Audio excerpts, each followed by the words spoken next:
Good morning. Isn't this a beautiful room? I was so happy when I saw the room that we have. And I was also happy to see that they are allowing the women to use the men's restrooms. That was interesting, We just took over, Jill. We just took it over. Yes, we did. I said, now, if we start using the urinals, that's not enough alcohol at this time of the morning, so that's a good thing. Well, I wanted to introduce to you first the panel that we have here today, and I'll tell you, I am so happy when we already spoke ahead of time. I was just blown away at the people that you're going to hear from today. Well, let's start here with John Hardiman, who is the brave man to be in the room today, Public Affairs Director for NJM Insurance.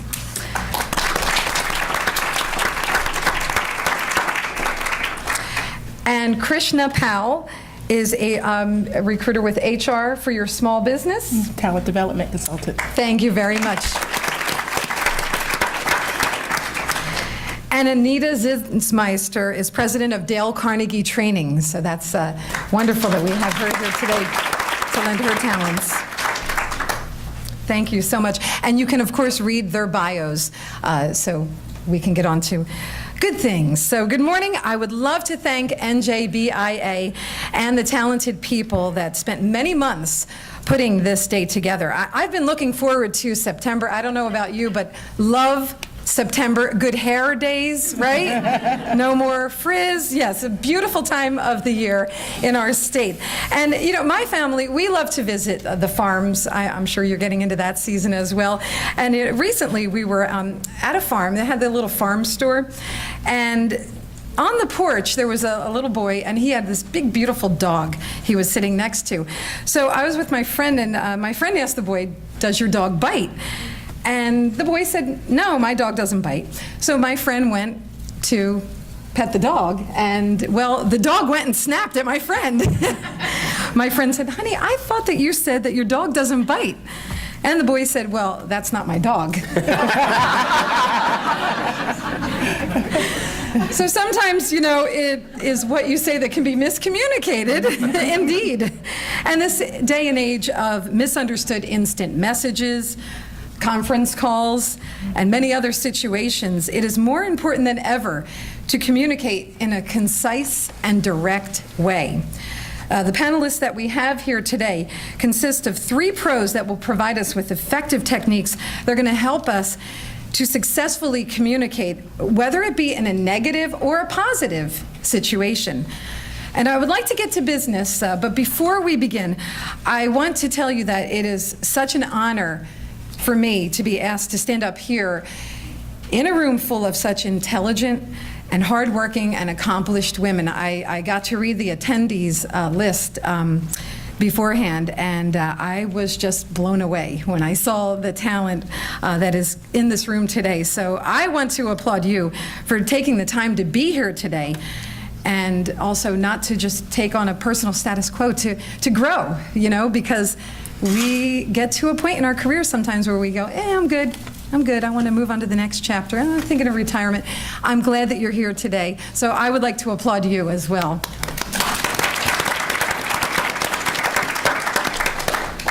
And it is interesting that there are fewer large companies run by women than by men named John. Do we all know that statistic? Believe that. It was Lieutenant Governor Kim Guadagno who was, you know, she comes into the station quite often. Awesome woman to have in your company. No offense to you, John Hardiman, but sorry, you happen to be named John, but perhaps it is because women tend to maybe wait to be recognized, as we had discussed. It's something that we'll discuss. We will also address those techniques that you need to be acknowledged without bragging, and how to deal with conflict, and much more. And of course, we're going to get right into the questions because we've got a lot to cover here. So we have 3 seasoned professionals here, and in our first conference call, this event goes into planning stages months prior. We discussed, I said, I'm going to give you guys homework, and I would like to know for the three of you, if you could share with us a time where you had a fail. Let's get right into the bad stuff, right? So a time when you maybe did not say it with style, maybe what you learned from that, and share with us also maybe a situation that went well. So it's up to you. Who would like to jump in here? Go in. Fine, sure. Well, let me just start out by saying thanks to everyone for coming, and I'll say at the beginning that I am a nervous speaker. I mean, I always have been. Part of my mental preparation is to tell myself that, look, you'll do fine, no one's going to judge you, and worst case scenario, if they do, you still have the sanctuary of your home where no one's going to know what you did. Except this morning, I was in the parking lot, and I heard my name, John, and I look up, and it's my sister-in-law, Amy, who is a talent development leader for Senlar. So I'm thinking, okay, even if it goes really bad today, it's 2 months before Thanksgiving. Maybe by then she's going to forget how bad it was, and I won't end up being the topic of discussion at dinner. And then I remembered we have a family wedding tonight. So, Amy, what happens in Somerset stays in Somerset. All right, so in terms of a failure, I mean, I'd start out by saying, Jill, how long do we have? I've had quite a few unsuccessful say-it-with-style moments over the course of my 23-year career. I've had a number of say-it-period failures over the past 23 years. So rather than focus on one, I thought what I would do is just give some general feedback about some of the tips that I've picked up over the years that have helped lessen those moments. And the first I would say is, anytime you're preparing for a meeting, a discussion, or a presentation, you can never, ever be over-prepared. So that's the first thing. Secondly, I would say try and anticipate the questions that you're going to get when you do a presentation or a meeting or a discussion. And I'll tell you, when I do a presentation, I just recently did one for NJM's Board of Directors back in July. I rehearsed the presentation with my staff several times, not only so that I was comfortable with the material, but so that I could hear insights from them back, in regard to maybe you could say this better, or a reaction to them as to what kind of questions might come from it. And it's authentic. We don't stage it. If they have a question, they'll ask me the question, and then it's on me to try and answer it. And really, what it does is that helps me prepare for the kinds of things I could be hearing in the boardroom. And while this is going to take time, I think for you to do, it's something I still work on today. If you're able to learn the different communication styles, that, everyone has a preferred communication style. If you're able to really understand those styles and then get yourself synced with the person and the person's style, you're going to stand a far better chance of having a good conversation if you're in the sales area, a far better chance of having a successful sale. As an example, a visual communicator is going to respond very differently than someone who prefers, an auditory style, and a feeling is going to respond very differently to someone who's intuitive. But everyone has a preference, and I would say, get to know what those are, and also get to know how you can identify what that person prefers and how you could be synced up with them. That's something that we at NJM, we spend a lot of time talking to our sales team about. A number of our folks are here. They've spent, for the first few years they were in a department, this was something we spent a lot of time having them do, understanding these different communication styles. So I would say that's over the years how I haven't necessarily overcome all my unsuccessful moments, but how I've at least been able to lessen them. Thank you. You're welcome. Well, to piggyback on what John has said, I think for myself, I definitely had some epic. Okay, we need to, now, John, you didn't give us an example, and I'm going to let you slide on that, okay? Because He's outnumbered. Yeah. Okay, we're going to be nice, but we need to hear something Yeah. specific, So right? Don't we? Yeah. Yeah. So let me give you a little back history story on Krishna. I've been in HR for 25 years. When I came into the industry, or when I came into corporate America, I was not prepared. I wish I had a workshop like this to go to. I am a city girl. And those of you who are familiar with city girls know that sometimes we can be very upfront, abrupt, and short on patience. So that was that little girl who entered into corporate America 25 years ago. So I remember sitting at a table in a meeting, and my executive was going around with the team sharing information and things of that nature. And there was a coworker in there who decided she wanted to share some information, and it wasn't accurate. And it reflected on myself and another coworker. So the city girl Krishna, remember that's 25 years ago, sat there like this. In addition to that, I then proceeded to interrupt her and tell her why she was wrong, where she was wrong, and then point the finger at other people and where the ball had dropped. Needless to say, that didn't go over so well. So that was my first introduction into, okay, Krishna, you got to figure out how to handle such challenges better than that. So I was fortunate enough that I had a mentor who decided to take me under her wing, and she was actually in the meeting, and she said, Krishna, I understand you were very frustrated and upset. You shouldn't have handled it that way. Here is how it reflects upon you. But then in addition to that, she said, I'm going to spend some time with you. I'm going to take you into meetings with myself. I want to show you how you can handle such difficult situations and challenges. So that is what I learned. I had that one-on-one, first-hand interaction. I think as women, that's our strength, is in our ability to reach out and connect with one another and say, okay, even though you failed or you've fallen, let me help you up. Let me show you how to be successful. And thanks to Margaret, and I always credit her because she was instrumental in my career, I've been in HR for 25 years. I'm able to teach people now about the importance of communication, in particular millennials, iGen, and how just to come together to work more effectively.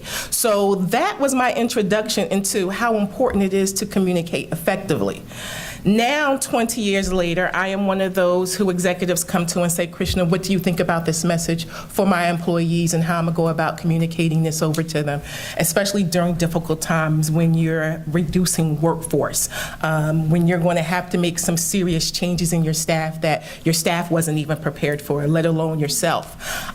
So how can you be authentic without necessarily exposing everything about the business that you can't necessarily share as a leader? Because sometimes there's a fine line that you have to walk. And I think as leaders, we're always doing this balancing act. But you can do it successfully. It just takes a lot of time. It's work up front, but it's worth it. My tip that I want to share for this instance, what I learned when I had that difficult situation and in regards to communication, is that it's not necessarily up to the person I'm communicating with to understand where I'm coming from. I have to meet you where you are and meet you there and then help you to maybe shift to my side a little bit or see my point of view. Oftentimes we so quickly want people to understand our point of view, what's going on with us, how this impacts us, that we're not taking the time to go, you know what, I see you, I hear you, you matter to me. Once someone feels like they matter and their voice counts, then they're able to say, okay, now what do you have to share with me? So that was my fail, and that's how I learned to overcome it. And, you know, to reiterate a little bit of what you said as far as, you know, this forum today is women's business leaders.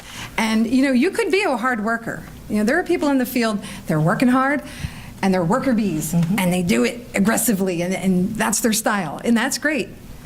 That's not what a leader, though, you know, is going to effectively, you know, communicate. You know, a leader needs to be able to calmly, you know, deal with things. And not that there's anything wrong with people that are, you know, hard workers, but, you know, to to brush on that style. It is important, as a leader. Yeah, and when you said pointing the finger, I guess, were you doing this? I was just, I was like, really? Really? Anita? Yeah, sure. I'm actually going to stand up as long as you can all hear me, because I know in the back it's a little hard to see. Can you hear me okay? And anyone that needs some seats, there are some front row, so take some risk and come in the front row. So, and I'm going to stand also because I'm going to own my failure. I walked into Lori's office and I said to her, do you have a couple minutes we can talk? And she said, sure. Now, I had come into this really frustrated with an issue that had been going on for some time, and I had decided I'm finally going to address it. Don't we have that happen sometimes? Like, do I finally confront it? So here I was going to do that, but being in the business I am, we're Dale Carnegie training. Anyone has heard of the book How to Win Friends and Influence People? I'm going to handle this really well. I'm going to put my emotions, under control and just walk in and have a conversation. So we sat down, and I said, I wanted to talk to you about something that's come up, and we went into this conversation, and I thought it went really well. She understood what I said. We came to an agreement, and I left her office. I thought, I'm good. I'm good at this. And a little later on the day, when I saw Lori, she was cold as ice to me. And I went, maybe that didn't go as well as I thought it was going to go. So I came back and I said, Lori, is something wrong? And she said, what do you mean? Now, the way you talk to me? And I had no idea. You were so annoyed, and I could tell on your face. So I guess I was a little more expressive in my body language, maybe my tone, than I thought I had been. And that's something that I always struggle with. It's probably one of my greatest challenges. I'm a very expressive person. So when I'm really excited about something, you know it. And when I'm not happy about something, you know it. And being able to maintain kind of your composure and a neutral tone and body language is something that I'm challenged with. So when we tell a success story, I'll share a tip, because I don't think I've earned the right to give a tip on that one. It's interesting when you were talking about enthusiasm. Now, it's interesting because I work in the field. I'm at New Jersey 101.5's location in Ewing, but actually my employer is in Rutherford, New Jersey. I haven't been there in 25 years, but most of my communication is with my boss through emails and texts. And a lot of time, finally at one point I said to him, are you mad at me? He said, no, why? And this is going back and forth in an email. I said, because there's an exclamation point at the end of every sentence. And he said, because I'm very excited. So that leads me into the next question, because now we are in a day and age of texts, and sometimes it gets tricky when you might go into a job interview and they're going to ask, well, what are you going to do if you get a text on a weekend? So how can we say it with style in this day and age of quick emails, texts, instant messages, which can be misread? Does anybody want to jump? I'll go. Okay. The first thing I would say, especially in this day and age of texts and, get it out there fast. Pause. Do not hit send. No matter how good you think the email is, pause. And the reason why I say that is because if you take a break, even walk away and come back to it, you'll realize, oh, maybe I shouldn't say that. Maybe I should reword that. Maybe I should take out that exclamation point. But you don't see it if you're just trying to just get things done. As leaders, Jill is correct. We have to move from being busy worker bees to really being strategic even in our communication style and the messages that we want to convey and how we want to be perceived. So my advice always is to pause, take a deep breath, walk away, come back and read it, and then determine if you need to hit send. And if that doesn't work, have a buddy, somebody you can read the email to or send the email to and go, hey, do you have any recommendations for me before I send this off? Because you would be amazed at how much you can save yourself many a headache if you take the time to just pause before you hit send. Now, can I ask for the three of you, have you received a text or a message where have we all done this? Read this. What do you think of this, right? Right? What is this saying to you? Because we're reading something and we're catching something a different way. And sometimes it is nice to get feedback from somebody else, perhaps. Yeah, no, I think that's right, Jill. And I think that when you're looking for feedback, it's not just feedback in regard to have you spelled something right. It's the reaction to how you wrote it. So you're invested in it, and so you may not see the message objectively. So I would say, what you really want from them is the reaction to what is this message saying, and are there messages implicit in this that you didn't mean to send? So I had just to kind of articulate the importance of having someone read your work. I remember once I used to be the corporate secretary for one of NJM's subsidiaries, and I wrote minutes for the board meetings. And one of the directors, a gentleman, I titled him Miss, and for purpose of the discussion, I'll say Smith, Miss Smith, and he's a Mister. And I read those minutes 10 times. If I read them 100 more times, I never would have seen a mistake, because my eyes believed that I wrote Mister. So when I gave him to the boss to look at, he saw it the first time and wanted to know if I was losing my mind, but I wasn't. It's just that if your mind believes that you see something, that it sees something, it is very difficult to see where your mistakes are. So I think having people read your emails, your texts, if you don't want the message to be misinterpreted, is critically important. The other thing I would say is in regard to the brevity in which you need to do this today, and this is a challenge for communicators the world over. You really need to be concise, and you need to make your point clear, and you need to do so quickly. Otherwise, you'll lose the attention of the reader. So one thing to think about is maybe including in written messages that you need to make a point too quickly. Infographics, other visuals, charts, graphs, things like that. That's one way of doing it without going on too long. Thank you. All right, let's get into something it's a sticky subject, and it has to do with correcting your higher up when you see a mistake. So, for example, I have a couple here.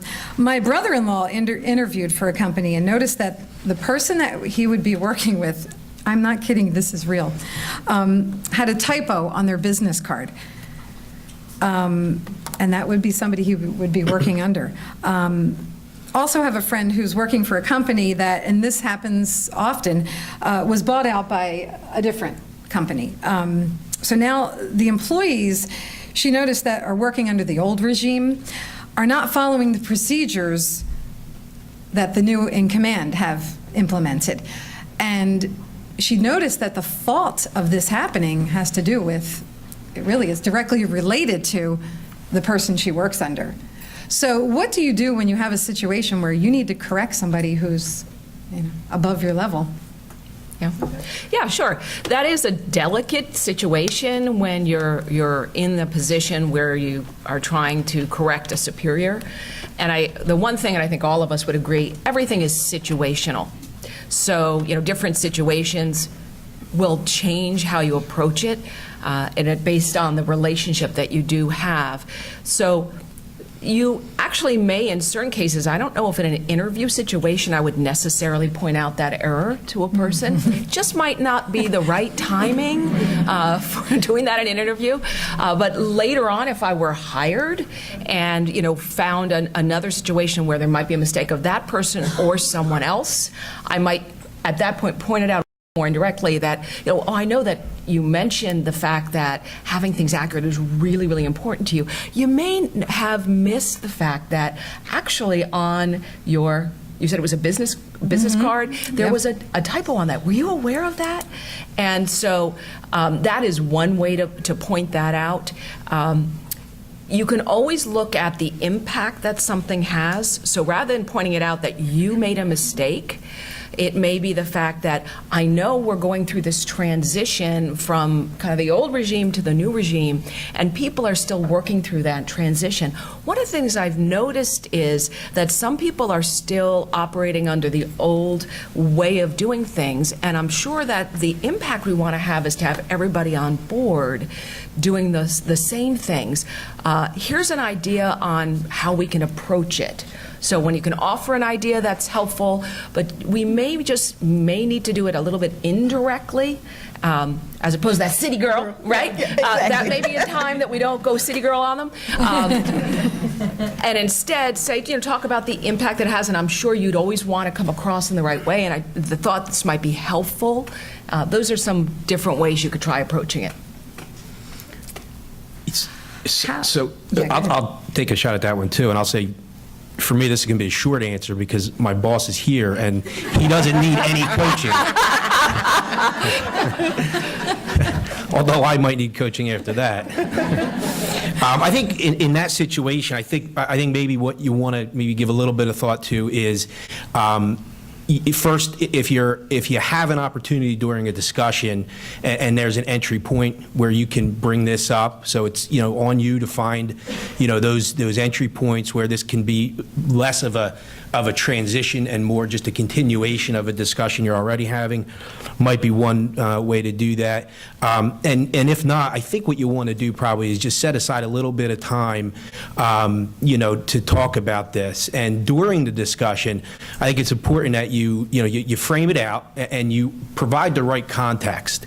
And I would also give serious thought probably to, asking for permission to talk openly, or to, begin the conversation with, something like, is it okay if I share a concern with you?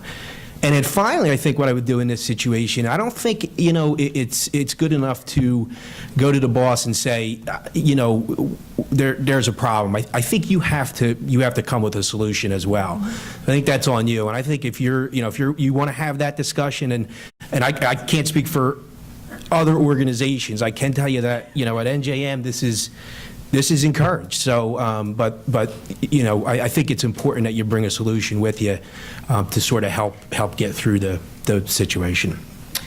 I would like to add to great, that. yeah. So when John was talking about the context, for me, the context could look something like, to further assist with the transition, can you share with me as the leader what you're communicating to the staff, so that way I can go back and share the same thing and we deliver a consistent message? Can you say that again? Because there are people here taking notes, and that's good I'm stuff. going to see if I can remember.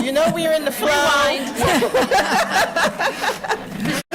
So what you can do is say, to assist in the transition, can you share with me what is the message you're sharing with your leaders, so that way I can make sure that we are being consistent in the message that we're delivering.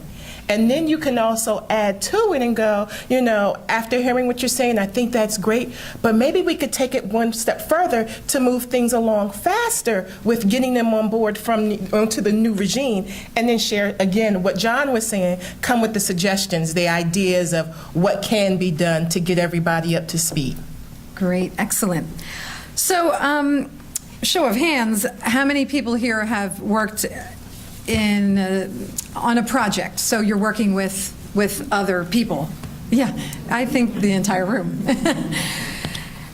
And this is something that is quite often a problem. How do you deal with a situation when you're working on a project that involves a group, and you have that one or two or maybe three on the team that are not pulling their weight?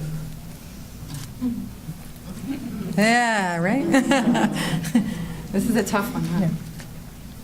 Yeah, so when you do that, it depends. Are you, in that setting, you're just a team member, or are you the leader of the team, Jill, in that scenario? It could be either. Okay. I'm sure in this room we have leaders and team members. Yeah. So I think you do approach it a little bit differently as a leader than as a team member, because as the leader, you certainly are looking at the team, and it's your responsibility to make sure the team is operating well together. So the conversation may be a little bit different. I think what's more challenging when it's peer-to-peer. Yes. And somebody is slacking a little bit and not pulling their weight. And so how do you approach that situation? And I think it really goes back to what is the overall team objective. So if you start a conversation with, as a team, our goal is to do this and to help the organization accomplish this end, and that's what we all have in it together. So you start with whatever the common ground is or whatever the objective is. And you can start by asking some questions. How do you think it's going on the team? How are we working together? Because if you get their input, they may have a very different perspective than we do going into that conversation. And that can really give us some clues on how to approach it. They may even own up to the fact that, I think it's going well. I haven't really been able to put the effort in. And then, to John's point, they've given you that opening, right? So that you can say, I was wondering about that because it does seem like, George and Janet are doing a little bit more. What's going on? How do we make sure that we can all contribute evenly? If a person says, I think it's going fine, and you guys take the lead, it might be, one of the things that I've noticed is that, there's been a little bit of greater contribution from some of the team members than others. And I know all of us are on multiple project teams and have our time is really compromised, because we have to go in so many different directions. So one of the things that would really help if we would see your contribution, adding more to the team, what are ways that we can make that happen? So when you can kind of approach it in a collaborative fashion, that helps. If you ask questions and always start with framing what the overall objective is or what the win-win is, I think that sets the scene for a better dialogue. It may not go well, as in any communication, no matter what we do, and approach it in the best way. But at least in that way, we've set the scene for them to maybe own up to the fact that they haven't contributed, or at least be open to it. I think a question probably on everybody's mind is also, do you go to your director? Do you go to the team leader? Do you throw them under the bus? I would say really important that you try to approach it as a team. If at all possible, if we've approached it in the past and it's going nowhere, or if they're bringing the team down, if they're undermining the team and causing the team to have a challenge, and you've tried to approach it with that person, it's not working, at some point we need to go and advise the person who's, the stakeholder, that just want to make you aware of some things, that dynamics that are going on in the team. And they may need to get involved, but I think it helps the team dynamic if we try to work together first and work on it before immediately going and saying, hey, so-and-so's not pulling their weight. Because then you have some potential resentment. They may have not looked so good in front of the leader, and I don't think that necessarily makes it easier to become a stronger team. So if all else fails, yes, but the first approach should be, how do we work together? Now, my next question deals with something that's positive, but even too much of a good thing is not good, right? So we're in a day and age of selfies. We have millennials in the audience today. I'm very happy. And the next generation, I know, is with my oldest, the iGen. That's their iGen. So they were all raised with iPhones. So we're in a day and age of selfies and self-promoting and promoting, all kinds of posting everything that can kind of get to a narcissistic extreme. But however, there are times when we want to, our complimented work not to go unacknowledged. In a work environment, it is kind of like there are siblings in a parent relationship situation. You might have that one sibling and we're at your job that is self-promoting. And how do you go about that? We need, strategies. And this can also pertain to a job interview. When you're in an interview, how do you go about promoting yourself without sounding like Raggedy Bragg, Yeah, so I'll take a shot at that one. And I can tell you, this is an area where, candidly, I've stubbed my toe a few times over the years, but fortunately, because of really good mentors and patient leaders, I mean, this is an area where, I've come to appreciate that, being humble is so very important in business, and it is one of the best qualities you can possess as a leader. But there's two components to this. One is the interview, and one is, once you're on the job. I would say I do think that the interview is an opportunity where you do want to self-promote. I mean, that's what you're there for. You're there to sell yourself, and it is your, what could be your one opportunity, to get the job you want. But you don't want to go overboard. So maybe just a couple of thoughts about how you can do that. I would say be very clear going into the interview about your strengths and your accomplishments, so that when you're talking about them, you're really talking about your experience, less so than you are promoting yourself. I try not to mix up self-promotion and self-interest. So, self-promotion is a good thing, but you don't want it to come across as if you only care about yourself, right? And we actually had a scenario like this about a year and a half ago where we had two good candidates for a job, and ultimately we decided on the one, because the other one, the concern that that candidate was going to be too much focused on themselves is why we ended up going in the direction we went in. The other thing you could do in an interview is, I think it's important that you're, and this isn't just in a job interview, this is anywhere, how well you're able to pick up on body language. So, 90% of communication is nonverbal. If you say something in an interview, and the person has a reaction, that could be the sign that maybe you went a little too far, and then to dial it back a little bit. In terms of on the job, I think this is where, it's less self-promotional here, for obvious reasons, but not least of which is the fact that if you're doing a good job, you don't need to self-promote yourself, because your boss is going to know that pretty quickly. The good work that you do will manifest itself over time. I would say this, though. Every interaction you have with a peer or a colleague is an opportunity for them to become your advocate. And that's really what you want in the end. Just like a business wants a customer talking about how good the business is versus the business saying it itself, it's the same thing at work. If you can get your peers and your colleagues to say good things about you, so much more credibility with that. The other thing I would say, and this will be the last thing, is relationships at work are critically important. So if you're able to, develop a relationship with, say, a key leader or a key influencer, and over time, that person can become your advocate. And there's no greater testament than, having something good said about you from someone at a senior level. So if you don't have those relationships in place now, think about a plan for how you want to do that. And I can tell you from my own experience, approaching senior leaders to see if they would be interested in serving in that role, not a very terribly difficult thing to do. Most are very willing, to help. That's what they're there for. They want to help you. So that's my thoughts. How about a little role play here then? Let's. Can I? Yeah, definitely. How many of you in here are under the age of 30, my millennials? Where are you at? Wow. Okay, so I'm going to stand up for this part of it. Yeah.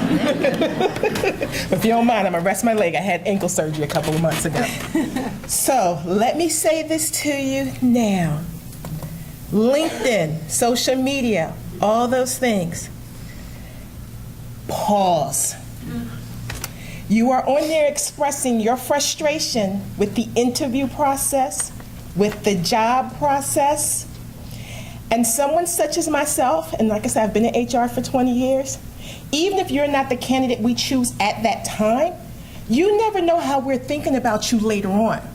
But we've gone to your social media account, and we see that you've said, I interviewed with 5 people, and after all of that, they didn't hire me. And we're like, ouch, really? That makes us think twice about the person that we saw who came in an interview, and we thought, wow, they're almost there. They're not ready for this position, but I'm keeping them in mind for another position.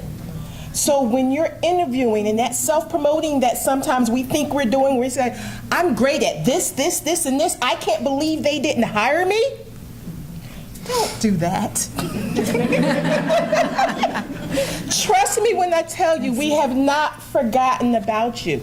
It's just sometimes things take a little bit longer than what we would like, and I know it's a lot longer than what you would like, but sometimes it takes a minute. I've interviewed with a company years ago, and it literally took 6 interviews in about 8 months. I actually thought they forgot about me. Little did I know the job rec had been pulled and they were going through these different challenges, and then the job rec came back and they still had me in mind as their top contender. But if I would have gone on social media and have done, I can't believe I went through all this and they didn't hire me, they probably wouldn't have brought me back and said, you know what, now we have the position available, are you still interested? So self-promoting is a good thing, but again, manage yourself and the perception that you're putting out there about yourself in regards to your patients. And we worry about, are you going to communicate when you have frustrations on the job on Facebook? Because you're on Facebook clicking pictures in the office, our logo's in the back, and then you go on Facebook and say, I hate my boss, I had a horrible day at work today. That's a bit of a problem. So just be mindful in managing yourself and managing your social media image that you have out there. Because to us, that communicates exactly who you are. Excellent point. And we had a comment. So just a comment.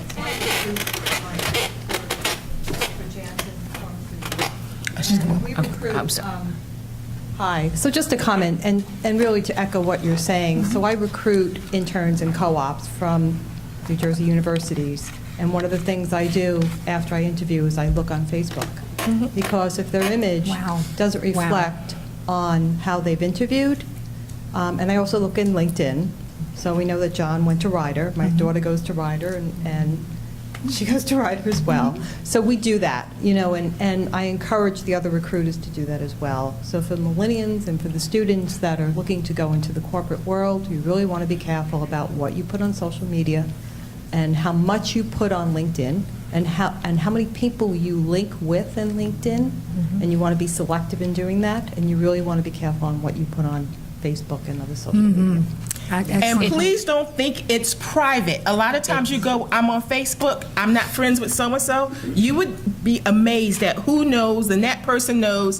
And then I've had employees anonymously slide Facebook posts underneath my door when I was working in corporate America.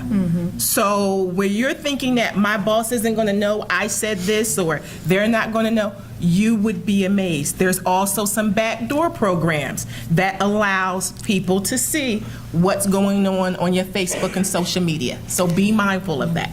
How many here have teenage children or college-age children? Are you familiar with the term Finsta? Okay, for those of you who are not,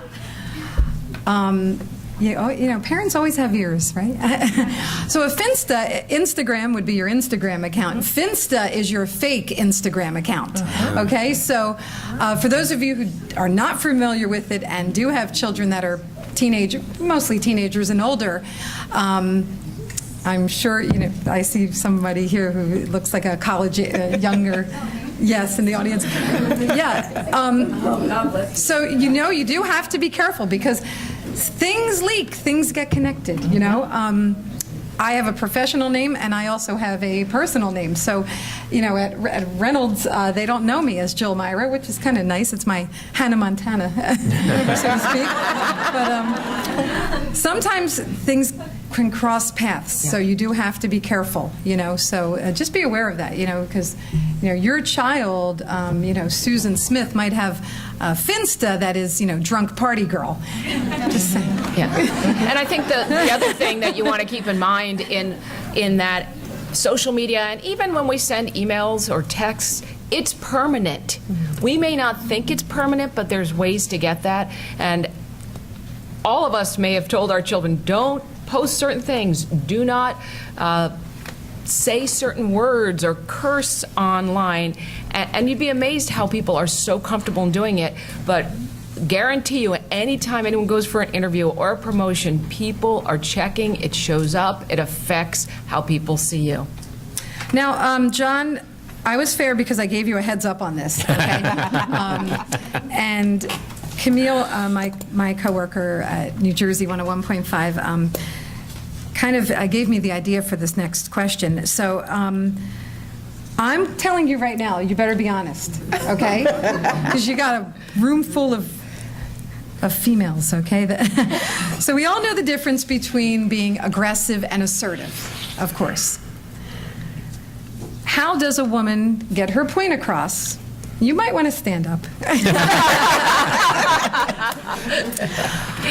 And not come across as the B word. Now, the sticky part of the question, it's getting worse, John, is that I want you to ask, I'm asking you to answer honestly. If a man were to say something to you aggressively, would you have a different reaction if it was a woman or a male?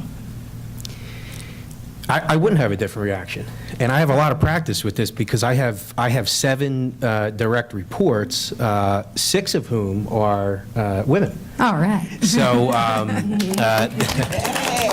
and by the way, they manage some some very critical functions for a $7 billion company, including corporate communications, social media, public relations, web services, graphics and design, and our teen driver safety program. And one of them is here today, Amy Copeman. I'm going to ask her to stand just so I can recognize her for all her good work at NJM in making my life easier. The male employee obviously is in the minority in my case.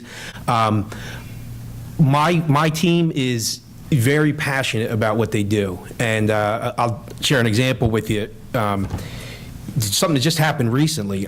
We were testing, or we were talking about testing a new logo for our homeowners product, and the marketing director came to me and said, "How do you feel about testing, this in a very small space, in a digital space?" And I thought, well, I'm okay with it. Let's just to see if it performs better than our other logo. Well, our brand steward, who is our graphics administrator, who is passionate about NJM's brand and our logo and how it's used, she came into my office and she said to me, close the door, and she said, and she doesn't do this Close often. the door. Close the door. When you see the door closed, And she said, she is just the sweetest thing. I mean, to get her a rise out of her, I mean, something really must be going wrong. So she said, "John, we can't do this. I'm not comfortable with this." And we had already, decided that we were going to do it. And I paused and I thought, well, if someone that is so invested in this company is so passionate about our not doing this, then I have an obligation to honor that. And so we ended up not doing it. And I didn't find that at all aggressive. I found it to be assertive. I welcomed the feedback, and to me, it wouldn't have mattered if it was her or the male employee. It's the passion that that came across to me, and that's somebody with such an investment in the company. She can only mean well. So I was very happy for that discussion. Thank you so much. And let's give him a big round of applause for being here today. That was excellent. Do we need to move on to, we got enough time for another? Okay. Well, I want to say Good. something. What I've learned from my time in corporate America, I've had the privilege of working with C-suite executives in the financial services industry, and many of you probably know that's a male-dominated industry for the most part. It's important for us as women more often than not to come across as even keel. That doesn't mean detached or disconnected or uncaring, but we need to come in with a level head, shall we say. A lot of times if we're not careful, and I'm one of those, so I've experienced this, one of my other fails that have happened, we'll ramble, we'll just be in such a rush, or we'll be flustered, and it all shows. And they're so into, oh my gosh, is she gonna have a breakdown or start crying, that they don't hear the message that we're trying to convey. So more often than not, anytime you can, again, that's why I'm all about the pause. Think about what you want to say. Write it down. Make notes. So when you do have those difficult conversations, those conversations that may take you to an emotional place, you have notes to refer back to, so that way you're able to stay on track. And again, that they're able to receive the message. May I also add some thoughts on that? I think it is a potential challenge that we do face, and depending on the industry, if it is more male-dominated. As Sally was talking about in the other room, it's about coming across confident and sure of ourselves. And it's possible that some people are going to get an impression. We really can't control that. But as Krishna said, if we're even-keeled, we're sure of ourselves, we're confident, and we speak up, more often than not, we're going to be admired for that. We have to watch the tone in which sometimes it comes across, because I think that's where if frustration comes out, or if sometimes we're a little bit too harsh, we are judged as women differently. But there's a difference between being confident, sure of ourselves, speaking out, and chances are we err more on the side of, well, I don't want to come across the wrong way, so I won't say anything. So that's part of that taking a risk, taking a deep breath. It's okay if it gives us a few butterflies to say that. Just take that deep breath and say it in that confident tone, and I think we're going to come across in the right way. We're going to move on to, I know some people had hands raised, so we're going to move on to a question and answer portion. Just to make sure we don't have anything else to add, or anything else you wanted to say. Okay. So I know there were some, okay, thank you. They're going to bring the microphone over to you. So. Oh, and we have one right in front of her as well. Hello. So from what I took in, pretty much that our social media is pretty much our virtual personality. Mm-hmm. So for someone who's a millennial myself, what suggestions would you give really to what exactly should we stay away from not posting and posting? Because something I might look at as something just humorous, I'm not really trying to be a professional per se. Mm-hmm. How would I go about that?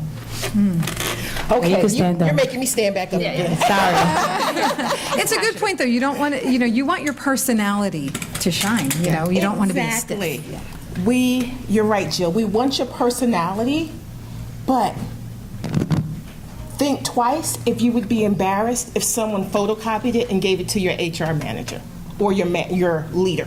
If you seen it posted up in your office, would you be embarrassed? Yeah, basically. So what I tell people to be mindful of is think about the image that in your mind that you want to have, what you want people to think of you in the workplace. So there's a fun-loving side of you.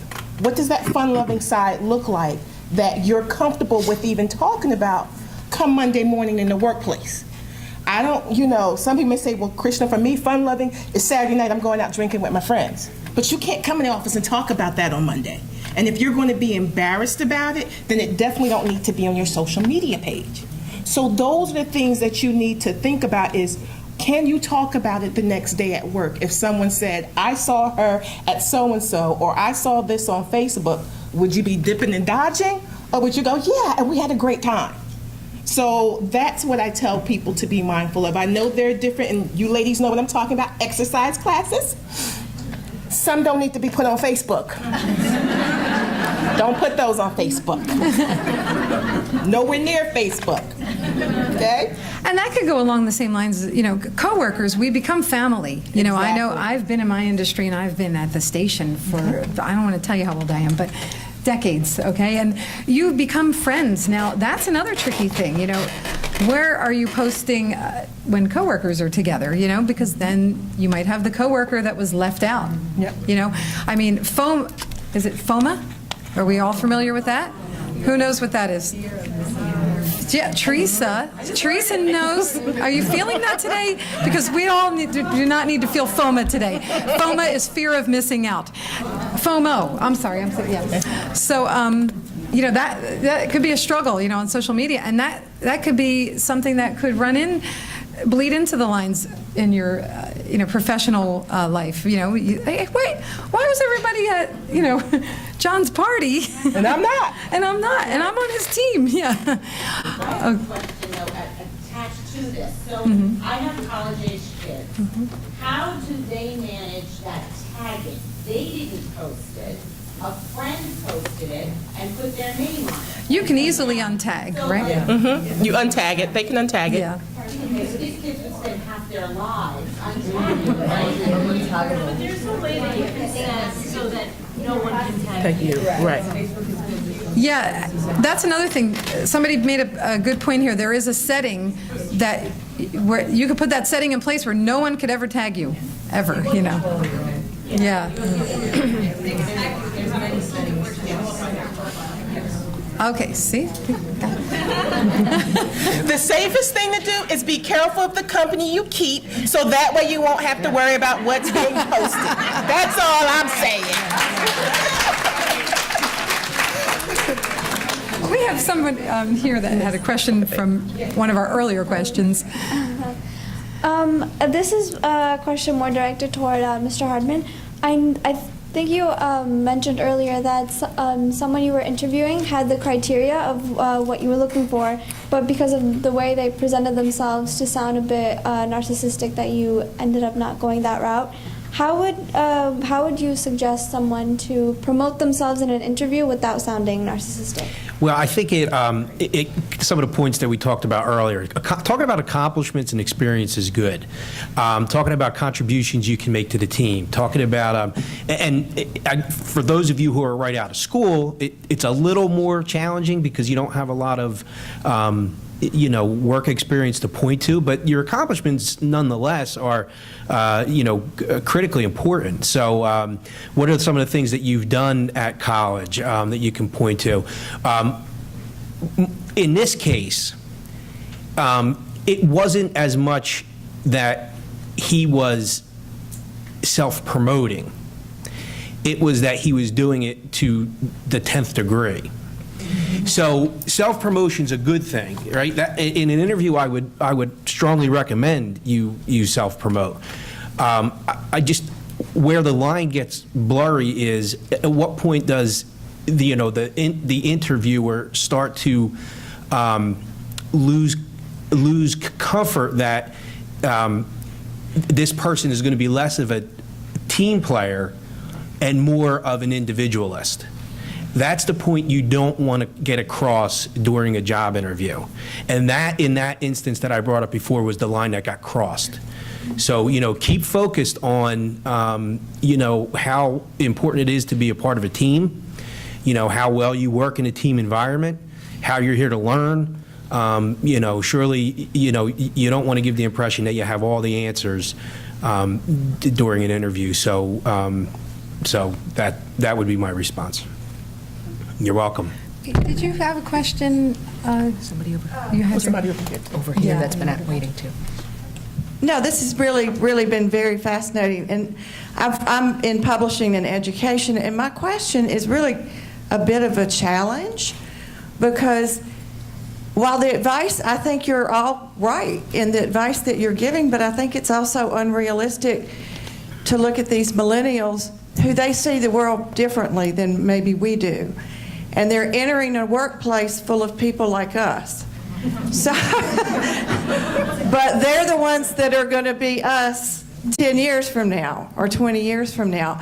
And so I guess my question is, how do we manage that sea change of a world that really doesn't have sort of the same straight-laced concern, do this, don't do that? These people go with the flow. Oh, yeah, that was yesterday. It didn't matter. It's a different world. So I'm wondering how we manage that transition. That's a very good question. Johnson & Johnson hires diversity and inclusion, and we embrace that. And so we look to hire women because we look to hire a new way of thinking. That's the diversity is not just who you are, what you look like, but it's your diverse way of thinking. And so the millennials and the whatever the next generation is, that's what we look for. You know, we look to hire the young mind. That's how we are. That we want that diversity. I'd like to address that if I can. And you know what? She'll take over when I leave, when I retire, thank God. But we look to hire that type of leader and that doing things differently. And I'm going to stand up on that one. Yes. Guess what? The tipping point is here. There is We're a tipping at that tipping point where the millennials and iGen, they're more in the workplace as some of the older generations are retiring. And what it's all about is learning to adapt and be flexible. We all have to change to new environments, just as those coming into the workforce need to understand, how to operate within that workforce. Those of us that have been in the workforce have to learn how to communicate differently. We have to show more interest. Dale Carnegie did a study on what engages employees or what causes them to disengage, worldwide study. And there were three main factors. The first is the belief in the organization. So if you have a belief in the organization. Second is pride in the organization, belief in senior management. And the third area, and most important one that causes employees to disengage or engage, is the direct relationship they have with their immediate supervisor and how much they care about them. That is a different mindset. So even if we are not necessarily comfortable really getting to know coworkers personally and showing personal interest, that may not be our style. We need to adjust because in order to work together, we have to be more flexible. Well, There's one we person's are out of time. Can we get her? She's been asking. Okay. Waiting though. Yes, right there. If you guys all want to stay, she's got a question.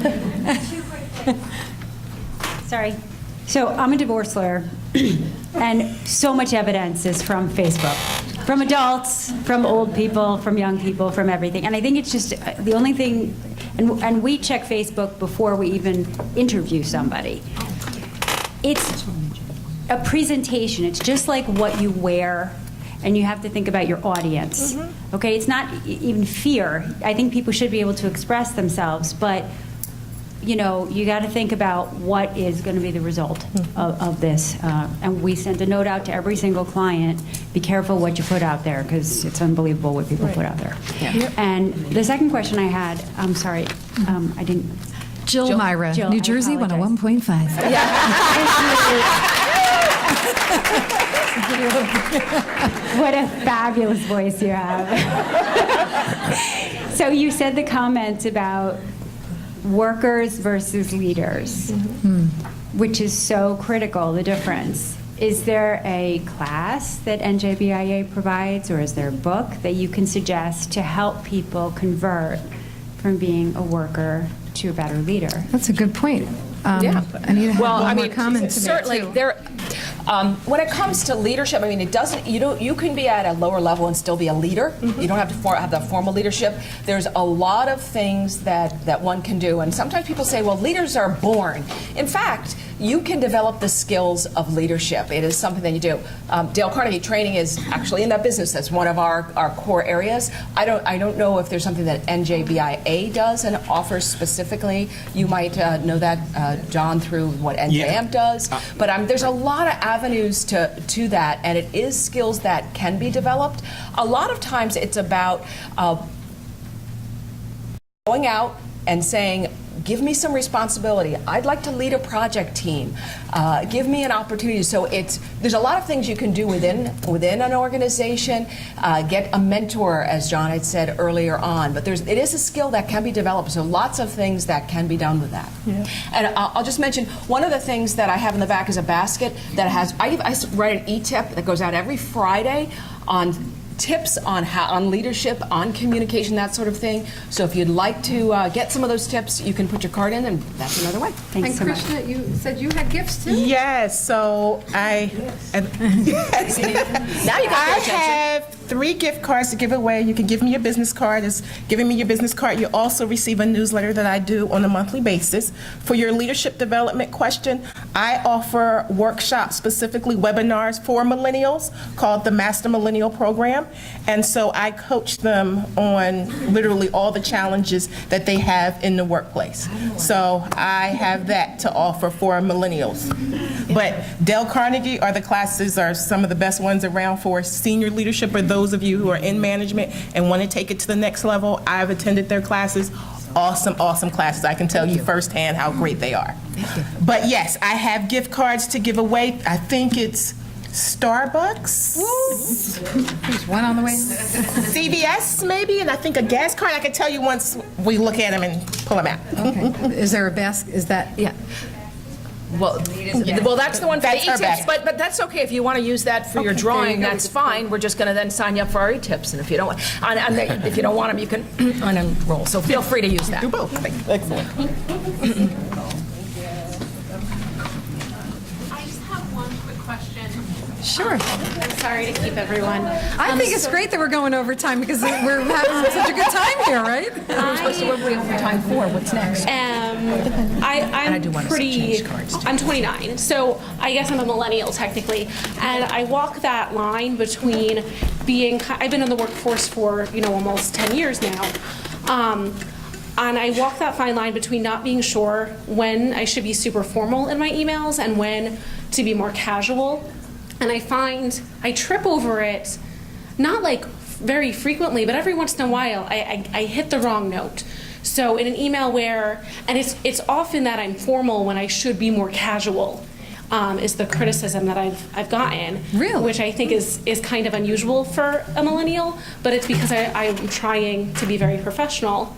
And then I'm doing it wrong on occasion, I guess. I don't think that's just a millennial-specific thing because for those of us in the room that, we remember memos, and anybody who was, on the administrative or back in the day of secretaries, everything had to be done a specific way. I think that's a great question, because emails do promote more of a casual little, conversation, so.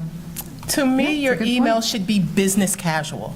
No one's really expecting you to be formal, but business casual in regards to, hey, John, how are you doing? Because that's still very important to put that how are you doing in there. And then go into what you're communicating, and then thank you very much. Instead of going, dear Mr. So-and-so. But they need to be business casual. A lot of times what I find that sometimes they're considered too casual is when the jokes get put in and they're like, did they realize they were talking to a manager? So that way you don't have to worry about crossing that line. Just think about it in that visual business casual setting. No different than if you were talking to them, during a dinner party or whatever the case may be. My company just added emojis to our email. Does anybody else have that? Oh, yeah, we use them. And I was like, what do I do with this now? Because I don't want to over-emoji, but I don't want to, do I utilize these emojis? And they're cute, but that could be tricky too, I was like, why did they even put these in here? One more email kind of question, just really quick. I'm sorry. So with emails, do you emulate the person on the other end? In other words, so we have clients that only email us, a lot of times. So we have some that are very curt and very straightforward, and I need this, I need that. And then we have others that are, please can I get, thank you very much. So do you just keep your style of please and thank you, or do you emulate the person on the other side? If they're going to be short, quick, to the point, do you just go that route and emulate the other person, especially when you're the vendor, on the vendor side? Yeah. Well, I think one of the tips from an email perspective always is be brief. You're going to always get a better response when you can be brief, even if there's some bullet points you use, so that people don't have time to read long emails. And sometimes if you open an email, you see how long it is, you just may not even read it. So that's one of the things you always want to do. I would say, just as with regular communication, you want to always be yourself, but be mindful of who your audience is. So if somebody's very short and very curt and to the point, I definitely would not be long. But if it's our style to have a friendly tone, I wouldn't remove the friendly tone, but I wouldn't get overly friendly either. If somebody is, very polite, and I don't think that ever hurts to do that. To have that have that thank you in there, or however you might do that. But just to be brief and to be ourselves, but be mindful of the audience. Does that help? Yeah. Well, we did very well, and lunch is at 11:30, right? So we... Oh!